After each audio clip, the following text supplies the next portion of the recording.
नाद करा पण नाही मुंबईच्या रिक्षावाल्याचा नाही का, कारण मी कोपरखिंडून याला 9:30ला पकडले, म्हणजे ह्यानं मला घेतले आणि ह्यानं 9:40ला मला वाशी ब्रिजला सोडली आणि चाललोय कुठं तर मी चाललोय बार्शीला. बघा जाम गरम होत होतं कारण बाहेर पाऊस आणि बिना एसीची गाडी केली तुझ्या भावानं तुमच्या भावानं, कारण बजेटचं जरा इश्यू आहे आपलं. आणि गाडी काय हालत नव्हती पण थोडा जाऊन पुढे जाऊन थांबली गाडी, म्हणजे हल्ली परत थांबली. म्हणलं काय झालं बघावं तर पाऊस. ह्याच्यावर मला कळलं पोरींचा मूड आणि मुंबईचा पाऊस याचं कुणीच काही प्रिडिक्शन करू शकत नाही. नंतर लय वैतागलेलो, म्हणलं काय करावं म्हणून लाईटीची खेळलो. नंतर आठवलं आमच्या मातोश्रींनी त्यांचं प्रेम झेड+ सिक्युरिटीमध्ये दिले. मग झेड+ सिक्युरिटीतलं जेवण काढून आम्ही डायनिंग टेबलला लावलं. डायनिंग टेबल कसं तर कमेंट करा. आणि ह्याच्यामुळेच मम्मी मला माझी कुत्रा म्हणती.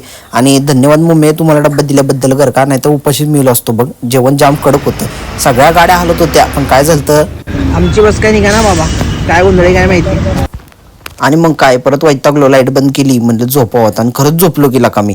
आणि नंतर सकाळ झाली, छत्री घेतली, छत्रीचं विसरलं तर मग मला गावालाच ठेवेन. मग आमच्या गाडीनं आम्हाला सोडलं बार्शीला. व्हिलेज ब्लॉग सिरीजच्या पार्ट 2 साठी सबस्क्राईब करा.